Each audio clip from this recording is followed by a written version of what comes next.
1993, three 8-year-old boys were brutally murdered in a small town in eastern Arkansas. There is evidence the killings may have been part of a satanic ritual, but much about this awful case remains unclear.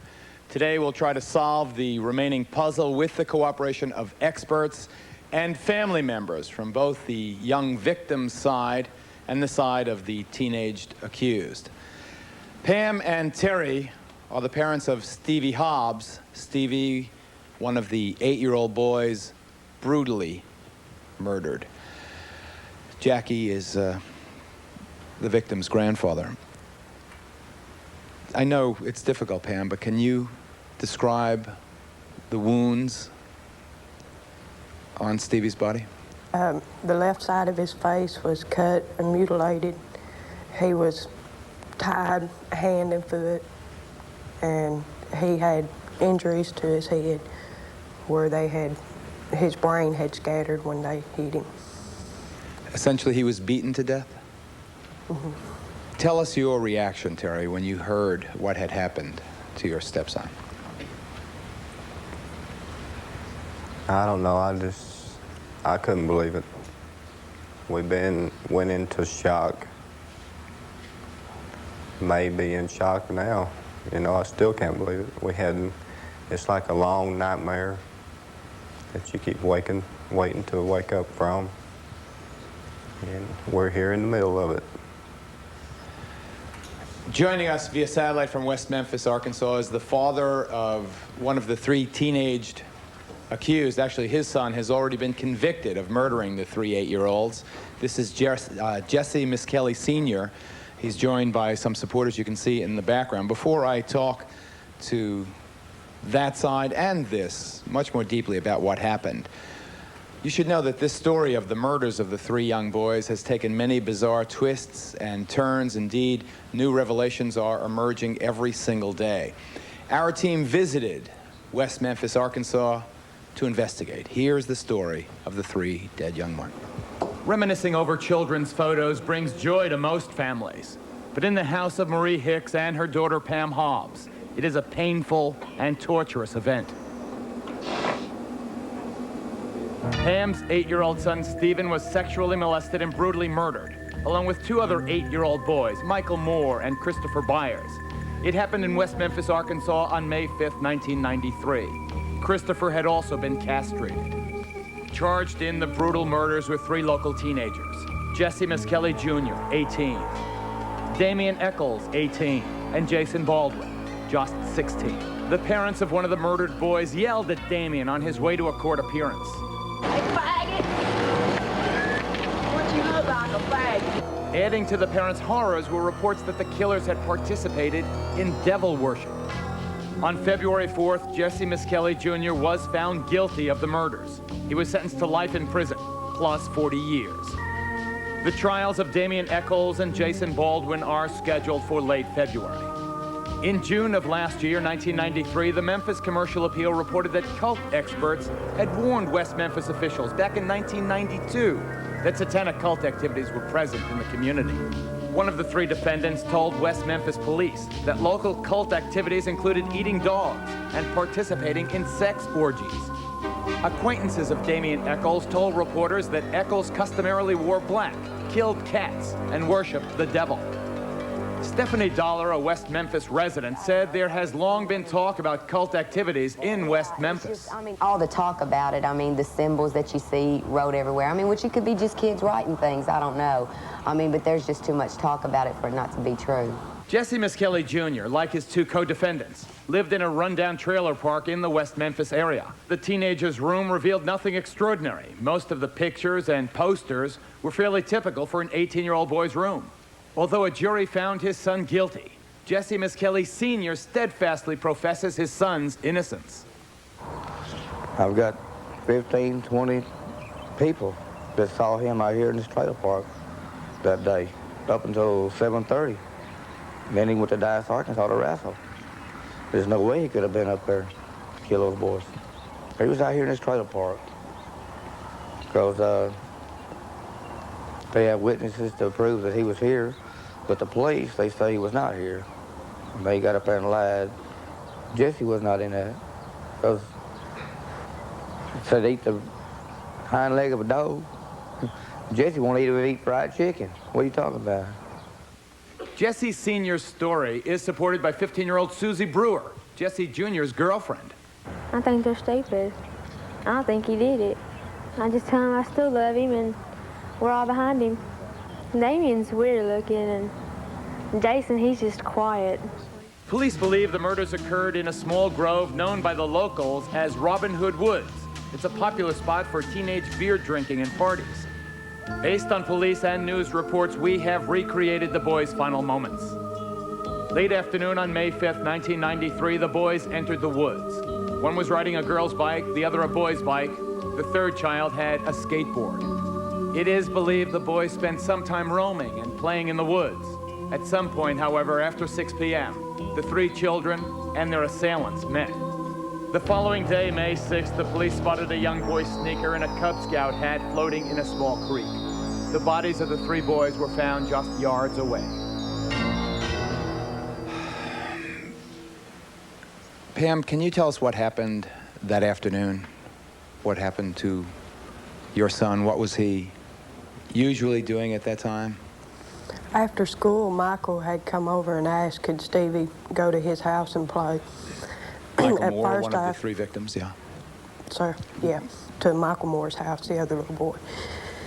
And at first I told him no, and he kept begging, so I went ahead and told him that he could go, and I gave him a time to be home. I told him to be home by 4:30, that if he wasn't home, he would be grounded. And I had to go to work that night, and I left for work around 4:55, and he still wasn't at home. So I went on to work, and my husband started searching for him. And we searched all night, and just it come up the next day that he was dead. Who told you that they found his body? My husband and I went to the school to check to tell them that we hadn't found the boys, and a lady said, I heard they just found 3 boys. So we went to the part where they had found them at, and I run up. They already had the police line out and everything, and I run up, and someone said that it was Stevie, that it was the boys. Grandpa Jackie, do you believe this was a devil worship cult? Do you believe this was a satanic organization, or these boys were in some way connected? And how do you respond to that? Yes, I definitely believe that it was. At the time of the murders, Satanic was a world of its own. It was something that wasn't even in my mind. But as time progresses and goes on, and we've learned a little more, studied a little more, and went along with it, it all points from what we've read and studied.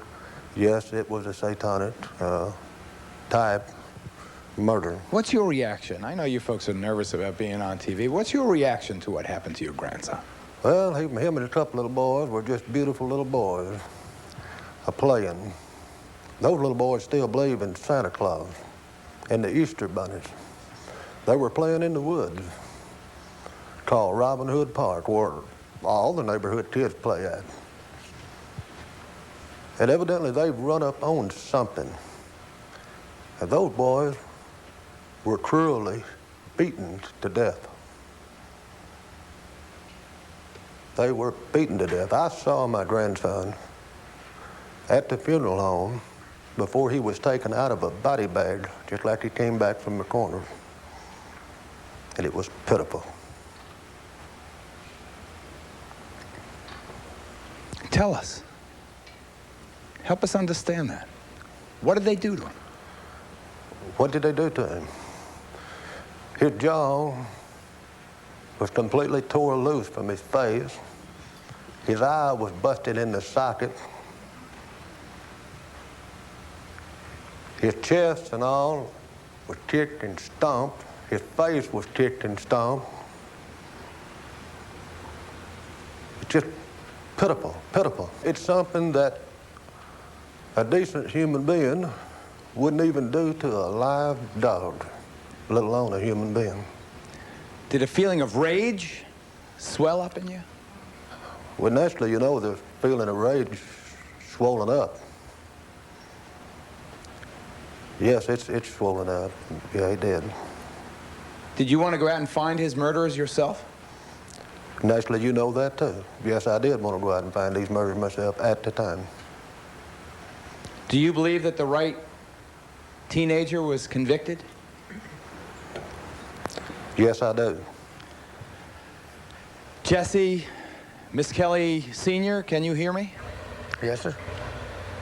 You still, despite the fact that a jury has convicted your son and sentenced him to life plus 40 years, you believe him to be innocent? Yes, sir, I sure do. Isn't it a fact that Jesse Misskelley Jr. was a member of one of these satanic cults? No, he was not. He didn't attend meetings? No, he did not. There was testimony to that effect at the trial. That's a lie. Do you think everyone is lying about your son? Yes, I do. And you believe that he had an alibi? I know he did. Then why did he make a 32-minute confession to the cops? Because they hounded him, they cussed him, they threatened him, and he just made a statement to get him off his back. Terry, you want to say something to Mr. Misskelley Sr.? I have a lot to say to that man, but I don't want to talk to him. I don't appreciate the action of your son. He come out of your home, out of your raisins.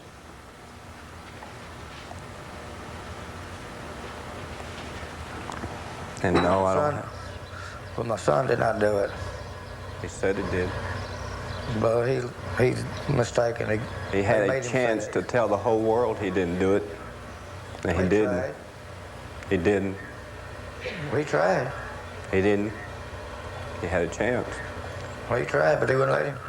Paul Morrison is a television reporter who got so close to this case that he became almost obsessed with it. So much so that he was forced to quit his job in a Memphis television station. Paul, what about the satanic angle here? Were these boys ritually slaughtered? So far, we've heard nothing from the police, certainly. They did not establish motive in the killings. As you know, you don't need to establish motive for a conviction. But publicly, there's been no mention that the motive of these killings was cult-related. What else could it have been? I think when you look at a case like this, some of the questions that might go through your mind would be child sexual abuse, or if the motivator was indeed sexual as opposed to cult-related. I cannot say for sure it was or it wasn't. I do know this much. You've already indicated, I'm convinced there was a cult of some form or fashion alive and well in West Memphis, Arkansas. Isn't it a fact that aside from the brutal beating that they administered to these 3 8-year-olds, that they also castrated one of the boys? Christopher Byers' sexual organs were rather artfully removed. To my knowledge, they've never been found. Picture this happening in your town. 3 8-year-old boys, wonderful, innocent, Santa Claus believing 8-year-old boys, brutally beaten to death, hacked and mutilated. Later, 3 teenagers arrested, one of them already convicted, the trials of 2 others to take place. What impact would it have in your community, particularly if you learned that there was possibly a satanic cult that these teenagers belonged to? When kids kill kids, did the devil make them do it? The focus of this edition of Geraldo.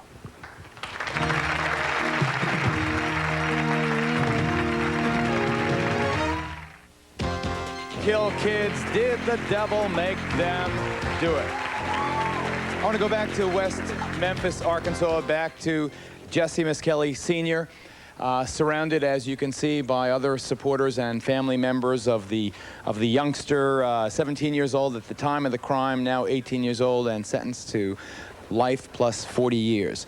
Mr. Misskelley Sr., we have one of the victim's grandfathers here. He's a man, I think, who knows you. Jackie, do you want to say something to Jesse? Yes, Mr. Misskelley, I didn't get a chance to say anything to you after the trial, but what I see, and I'm talking personally to you, I see a repeat of a beer drinking. All I see is what I'm trying to say. It's his raising I feel sorry for him than I do for you. You've never done nothing for him.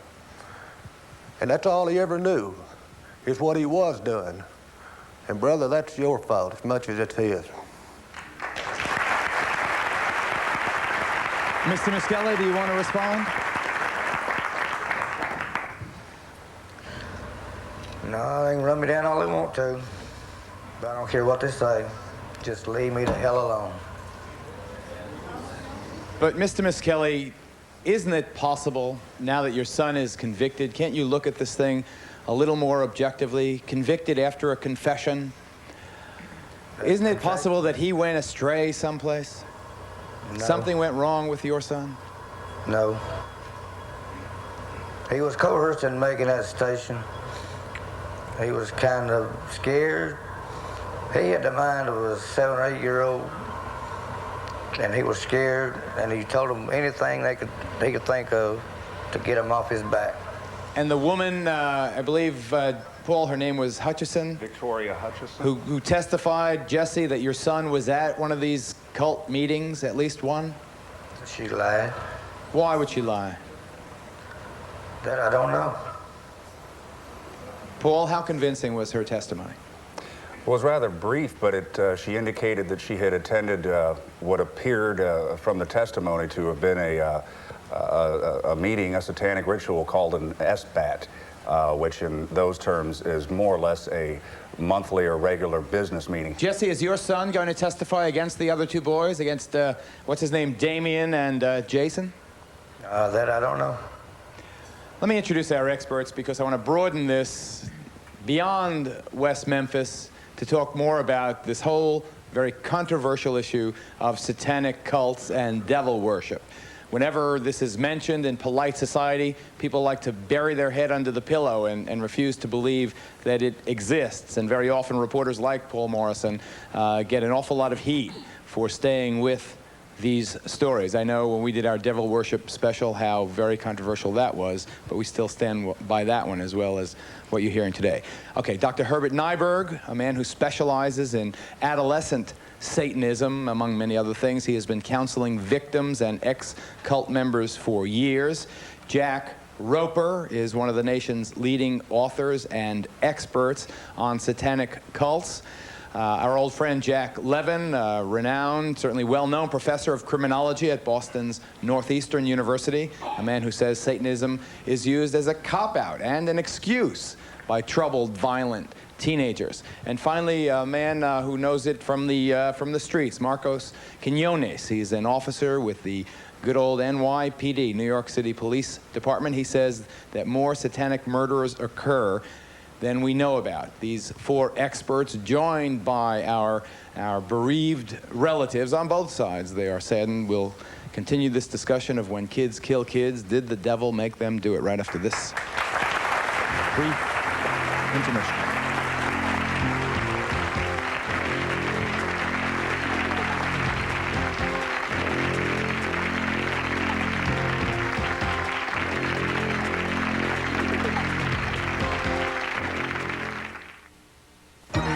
When kids kill kids, did the devil make them do it?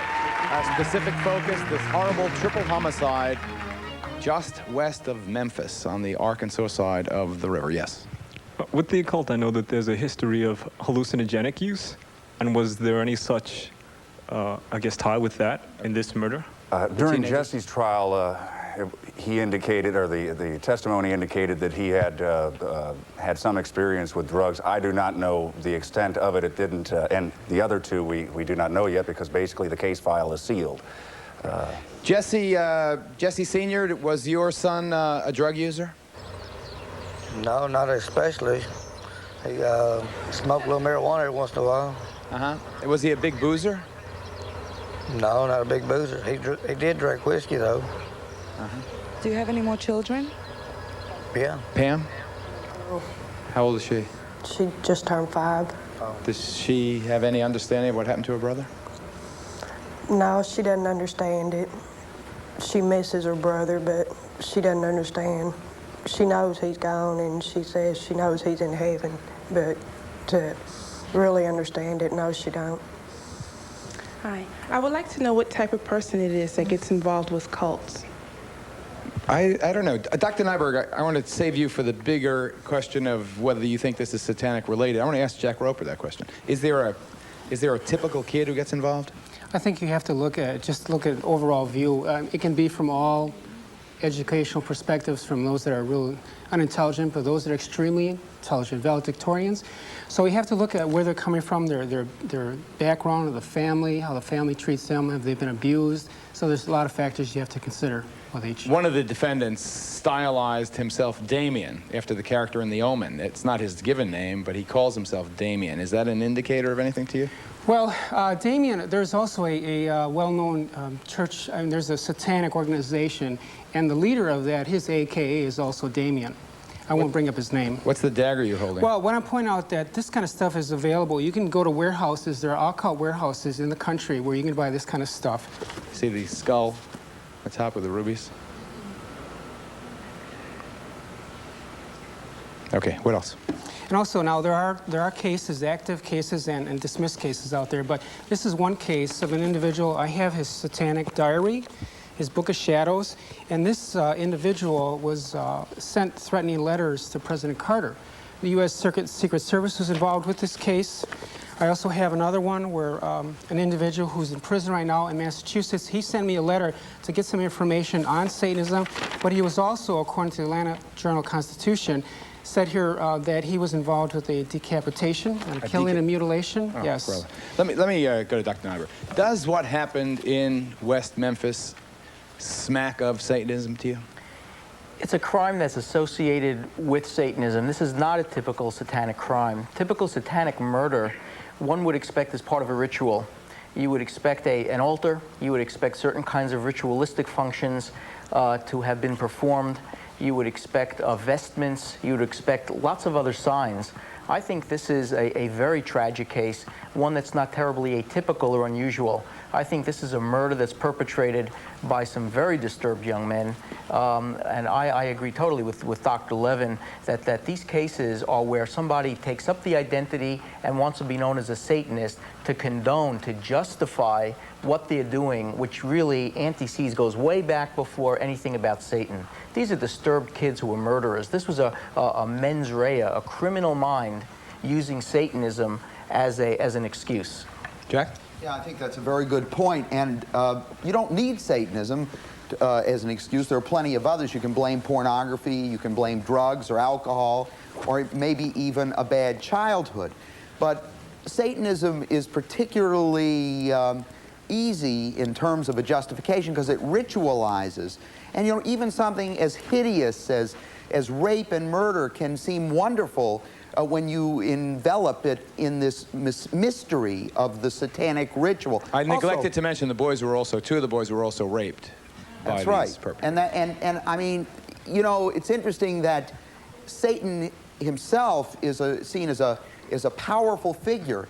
And you know, as Dr. Nyberg points out, these kids probably were very marginal. They probably weren't getting along very well at home, not doing well at school, dropouts, spiritually as well as physically, and felt very, very powerless. Maybe 20 years ago they would have stolen hubcaps.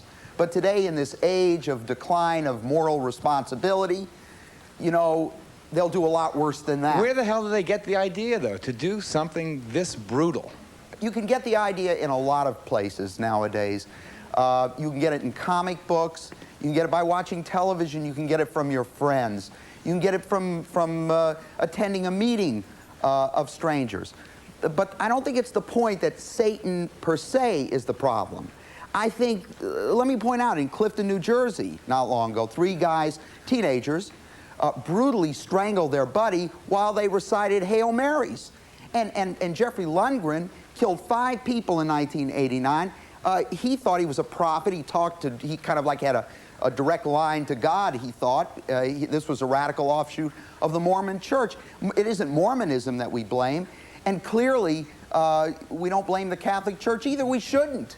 The point is that religion and also the occult can be used for good or evil. In this case, it's used to justify something horrific. Your reaction to the father's alibi?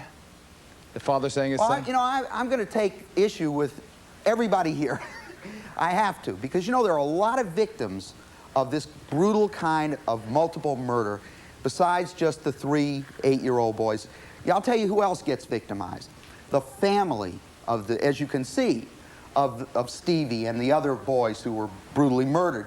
And sometimes it's also the family of the perpetrator who tries to support and protect his youngster. He may know in his heart that his son is guilty, but he also knows that everybody will blame him for having created a monster, whether he deserves it or not. So maybe we should be a little bit more tolerant and withhold judgment unless we understand all of the facts of the case. Okay. Jack, that's a point, though, because what we forget is that you can lead somebody down a path. The ultimate choice and decision, the ultimate responsibility for this murder was not his father.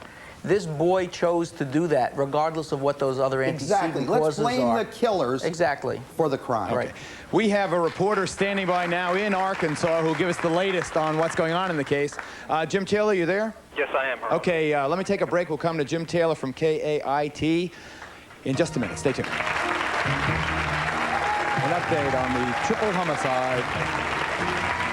The trial going on right now. When kids kill kids, did the devil make them do it? Yes. I want to know, did the children know who their killers were? Like, were they friends? Did the children know their killers? Or, like, were they friendly? Did Stevie know Jesse or Damien or the other fellow, Jason? Not to my knowledge, he didn't. Now, as the case has been reconstructed, Paul, was there a stalking of these particular victims?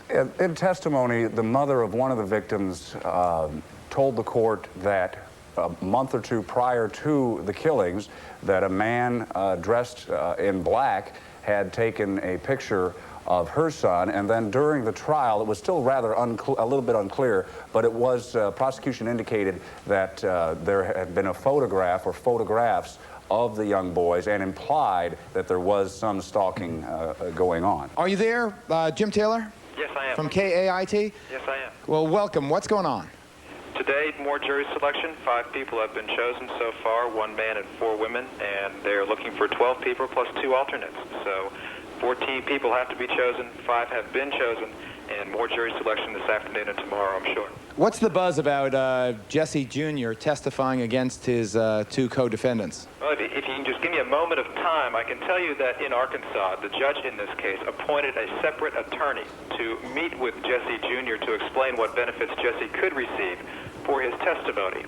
That attorney met with Jesse Jr. on Tuesday night, and I do know for a fact that Jesse Sr. was with Jesse Jr. whenever those discussions were taking place. There is lots of speculation as to what type of year amount Jesse Misskelley Jr. was offered in exchange for his testimony, but that's a question that I think Mr. Misskelley Sr. could answer, and that's something that a lot of people in our area would like to know. What was the year amount that Jesse Jr. was offered from the prosecution in exchange for his testimony? Let me ask Jesse Sr., they attempted or are attempting to make a deal with your son to testify against the other 2 boys who are accused of this triple homicide. How many years did they say they would take off his life plus 40-year sentence in exchange for testimony? Well, I don't think I should tell y'all. I don't think the lawyer would want me to say that. Is it a substantial reduction in his sentence? Yes, sir. So he would be out when? By his middle adult years? That I don't know. You don't want to say a 20-year sentence? No, it's more than that. Geraldo, can you hear me? Yes, go ahead, Jim. I think Mr. Misskelley could give us more insight into what his son was thinking, because he was with his son when the decision process was going on, and we can get a better understanding of Jesse Misskelley Jr., the defendant, if Mr. Misskelley is allowed to elaborate on what they discussed the other night when the offer was made. You hear him? Dad, why don't you tell us? What were they talking about? Well, they was talking about telling the truth. And that's what he said he was going to do. He said he was Misskelley, if I may ask you, sir, is your son holding out for a better deal? No, he was not. He Do you said think Do you think your son will change his mind and testify? That I don't know. I know one thing.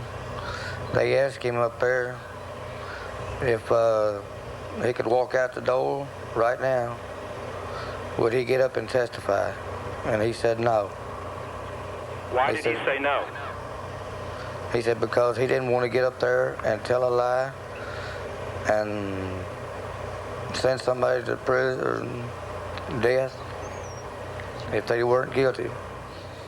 He said he don't know if they're guilty or not because he was not there. He still maintains he was not there. Yes, sir.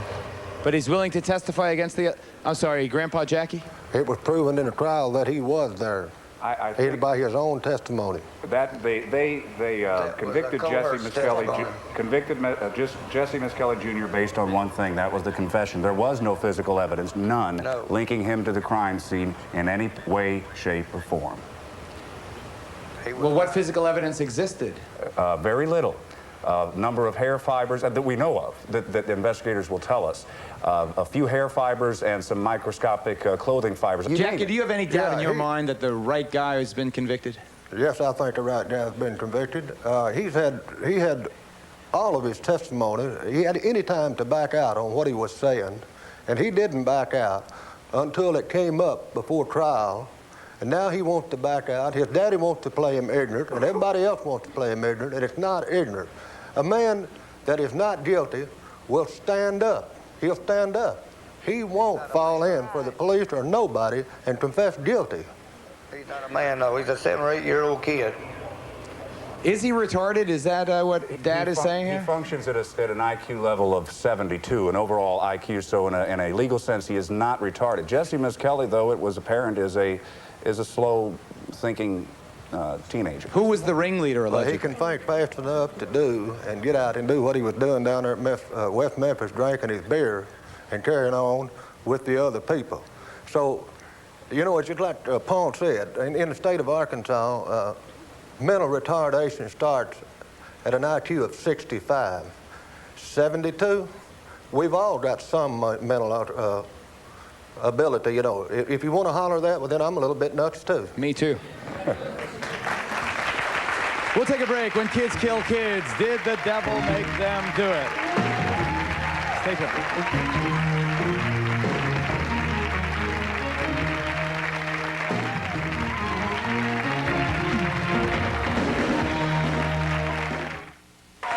Did the devil make them do it? We're examining a brutal triple homicide.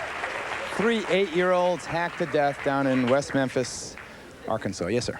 Yeah, I'd like to know, do you feel that your son may have been involved in the satanic cult itself? Because now kids are very impressionable, and you never know. No, these kids were 8 years old. There's Not no, a child. No, Not Terry, you want to say something about your son?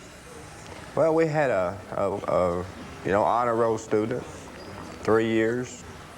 We had an outstanding little boy, and he deserved better than this. Do you ever, Pam, second-guess yourself, as so many survivors of murdered children do? Oh, I shouldn't have let him out. Oh, I shouldn't let him walk across town. Oh, I should have kept my eye on him. I blame myself for Oh, you a can't while. do that. You know that's Well, right. I did at first. I blame myself because I let him go, but it's not my fault. I can't take the credit of saying that it's my fault. It's not my fault. These 3 kids did exactly what any one of your children did that afternoon. They went out for a bike ride in their neighborhood, and they never came back. For the parents, do you think that justice was served? Do you think that this boy deserves the death sentence, or what would you like to see happen to the one who was convicted? I'm satisfied with the sentence that he did get, and I don't want them to reduce it to get him to testify. I would rather the prosecution and all, to go with what information they do got without him. We saw the perfect room of a teenager. I'm curious to know, there's got to be other signs of dysfunction that would trigger someone in their mind to say this is someone who's very possible could get involved in a satanic cult. One of my more specific questions is dysfunction, meaning rebellion. You know, you had boundaries for your son. You knew where you sent him. He knew when he was to be back. But to Miss Kelly, did your son have boundaries, and did he follow his boundaries? Do you know where your son was? Mr. Miskelly, was Jesse kind of a hellraiser? No. Jesse? No, he was not a hellraiser. I don't think I can hear him. Who else is speaking? Is that your wife sitting by you? No, neighbor. Okay. Hello, neighbor. You want to say something? She's the one that babysat, Jesse babysat for. You let Jesse babysit your children? Yes, and I would today. Are you one of the people who claims you saw Jesse on the night of the crime? I don't claim that I saw him. I know I saw him. Did you offer to testify on his behalf? I did testify. Obviously, they didn't believe you. Why? I don't know why they didn't believe me. I told them the truth, and that was the truth. I seen him hit out here at 6:30 that evening, and that's where he was at. Okay. Terry, you want to comment on what you just said? I heard a lot of testimony come up there for his defense that was not convincing even to me, and I wasn't a juror. Now, go back to Paul Morrison there. I want to get to our satanic experts and broaden this discussion, Paul, but what about what the young lady in the first row asked? What about evidence that Miskelly was in some other way, to use that much bandied expression, dysfunctional? I think you could find that. Matter of fact, his own clinical psychologist in several pretrial hearings said as much. And this was his defense psychologist. And the other two, Damien and Jason, I think you'd find that they too come from what is the politically correct term, a dysfunctional home to one degree or another. But so do a lot of teenagers in this day and age. Okay, Jack Levin? I think that's a good point. There are millions of people who've had troubled childhood experiences, and they don't go out and commit these hideous acts. On the other side, I think that we, parents everywhere, have to know that their kids, their teenage kids especially, are being supervised. You know, it's not that that television is responsible for everything, because we were always blaming television. It's that our other institutions, our families, our religion, and our schools have become so weak. We've got to invest as much in our teenagers as we now invest in the stock market. Let me take a break on that note. Then I'm going to go to Marcos Quinones, a cop here in New York. Ask him what the big city reality is in this regard. Stay tuned. Be right back.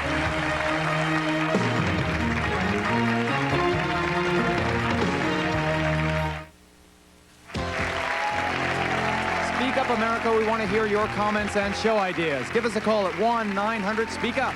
Let us know what you're thinking.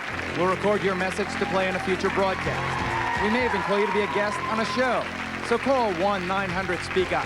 Don't forget, the call costs $1. We'll be right back. Professor Levin was talking about the decline and fall of American civilization with emphasis on family, church, and school. But not all kids. I mean, some kids given the same opportunity, they do fine, like little Stevie, one of the victims, Pam and Terry's boy. This is his homework from the day he was murdered. In math, he got 100. In cursive writing, he got a star.